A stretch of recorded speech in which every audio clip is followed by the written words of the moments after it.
ए जी वृक्षों में चंदन का सबसे बड़ा अधिकार है। वृक्षों में चंदन का सबसे बड़ा अधिकार है। पर्वतों में हिमगिरी, नदियों में गंगाधार है। धर्म में अहिंसा, वाणी में सत्य विचार है। धर्म में अहिंसा, वाणी में सत्य विचार है। त्योहारों में सबसे बड़ा 15 अगस्त त्योहार है। बोलिए एक बार भारत माता की।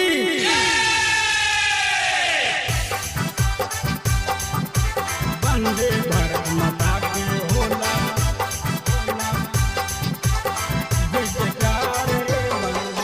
Magahi recording studio, Samastipur Sheikhpura. वंदे भारत माता की होला, जय जयकार रे वंदे।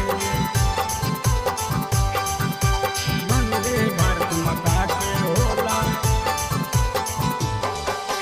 वंदे 15 अगस्त है सबसे बड़ा त्योहार रे वंदे।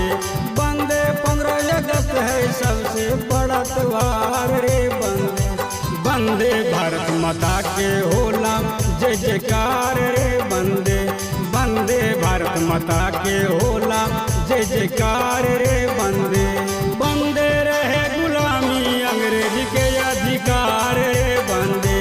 वंदे रहे गुलामी अंग्रेज के अधिकार रे वंदे। वंदे भारतवासी के मारे छे बड़ी मार रे वंदे। वंदे भारतवासी के मारे छे बड़ी मार रे वंदे। वंदे भारत माता के होला, जय जयकार रे वंदे। वंदे भारत माता के होला, जय जयकार रे वंदे। वंदे भारत माता के होला। वंदे नरम गरम दल नेता भैले तैयार रे वंदे। वंदे नरम गरम दल नेता भैले तैयार रे वंदे। वंदे अंग्रेज शासन पल में दिले उखाड़ रे वंदे। वंदे अंग्रेज शासन पल में दिले उखाड़ रे वंदे। वंदे भारत के बनल अपना अधिकार रे वंदे। वंदे भारत के बनल अपना अधिकार रे वंदे।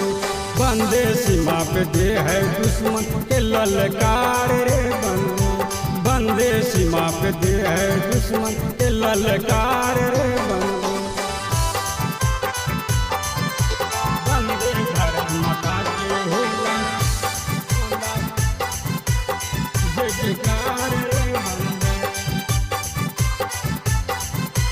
वंदे भारत माता के होला, जय जयकार रे वंदे।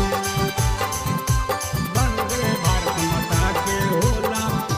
करी अखंड भारत एकता पर विचार रे वंदे। करी अखंड भारत एकता पर विचार रे वंदे। वंदे कहे चंद्रशेखर नेता से बार बार रे वंदे। वंदे कहे चंद्रशेखर नेता से बार बार रे वंदे। वंदे 15 अगस्त है सबसे बड़ा त्योहार रे वंदे। वंदे 15 अगस्त है सबसे बड़ा त्योहार रे वंदे। वंदे भारत माता के होला, जय जयकार रे वंदे। वंदे भारत माता